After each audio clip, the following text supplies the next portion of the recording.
Update sa Universal Social Pension Bill ating tatalakayin kasama si United Senior Citizens Party List Representative Milagros Magsaysay. Magandang tanghali po. Magandang tanghali sa inyo at magandang tanghali sa lahat ng nakikinig sa programang ito. Ma'am, ano na po ang pinakahuling update natin tungkol sa panukalang Universal Social Pension Bill para po sa mga senior citizen? Well, maganda naman ang naging kasi nag-hearing kami sa appropriation, Committee on Appropriation noong Monday, noong Lunes. At maganda naman ang naging usapan namin at ipinunta muna namin sa TWG para mahasa, mas mabuting mapalis ito at may mga magagandang gagawin pa para mas maganda itong Universal Social Pension na ito para sa lahat ng mga nakatatanda. Kung sa inyong pananaw, paano po makakatulong ang Universal Social Pension Bill na ito sa mga senior citizens po natin na hindi kabilang sa mga kasalukuyang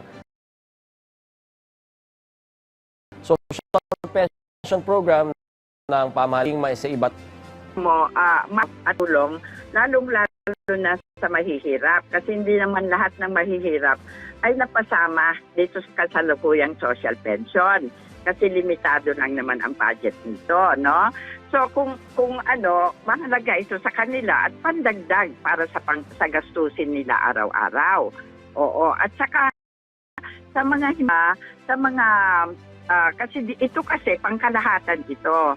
Oo, so yung mga medyo nakakaangat ng buhay ay maganda ring mabigyan sila para recognition lang naman ito sa mga naiambag nila nung kabataan nila sa ating gobyerno, no?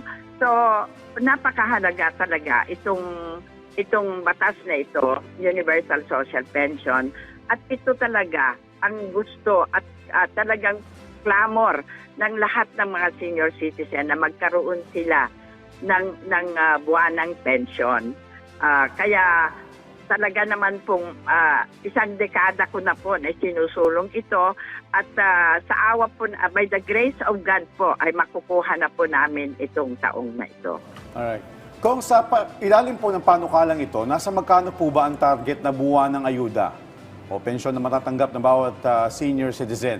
At saan po kukunin ng pamahalaan ng pondo na banggit niyo po na limitado lamang po para nga po masuportahan ang implementasyon ng bill na ito? Ano yon? Ano yon? Dito po sa panukalang ito, kung nasa magkano po ba yung target na buwan ng ayuda na matatanggap ng bawat senior citizen? At nabanggit niyo po na limitado nga yung pondo. Saan po kukunin ng pamahalaan ito para masuportahan itong implementasyon ng bill na ito? Well, ito noong 19th Congress, naipaglaban ko na ito. Naaprubahan na ito noong 19th Congress sa Kongreso. At ang naaprubahan namin noon ay 500. Kaya lang po hindi naman inaprubahan hindi naman na take up ng inaksyonan ng Senado. So ngayon na-refile huli at ito naman po ay sa kasalukuyan ay ang hinihingi namin ay 1,000. Kaya po ang pinag-usapan namin nitong huling hearing ng Committee on Appropriation kasi para pantay-pantay na dito sa tinatanggap ng social pension ay humihingi kami ng 1,000. Kaya yan ngayon ang pag-uusapan namin sa TWG kung saan namin kukunin yung 500,000 more na additional. Kasi itong 500,000, meron na pong pondo ito dahil aprobado na ito noong 19th Congress dito sa Kongreso. Kaya yun po ang pag-uusapan namin nito kasi magbabakasyon na po kami. So pagpasok po namin ay ito na po ang tatalakayin namin sa Committee on Appropriation. Kung batid naman natin na hindi ganun kadali magpasa ng isang panukalang batas, may inaasahan ho ba tayong mga hamon or pagtutol sa Kongreso kaugnay ng pagpasa ng Universal Social Pension Bill? Ano ho ba yung binabantayan natin ngayon? Well, sa Kongreso, wala po akong kaduda-duda na meron pong hindi po aayon dito.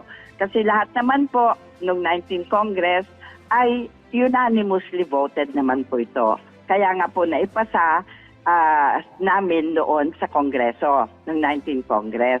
Kaya sa nakikita ko naman ay lahat sa Kongreso, lahat ng mga congressmen ay sumusuporta dito sa batas na ito.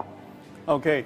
Kung paano naman po masisiguro na magiging maayos, patas at walang anomalya ang pamamahagi ng pensyon kapag naisabatas ito? Well, alam mo, hindi ko masasagot yan kasi ang importante kasi nito ay magrehistro. Magrehistro ang mga nakatatanda para maibilang sila dito sa Universal Social Pension. Kasi pangkalahatan na po ito. Wala na pong lista-lista, wala na pong pili-pili. Basta 60 years old ka pataas.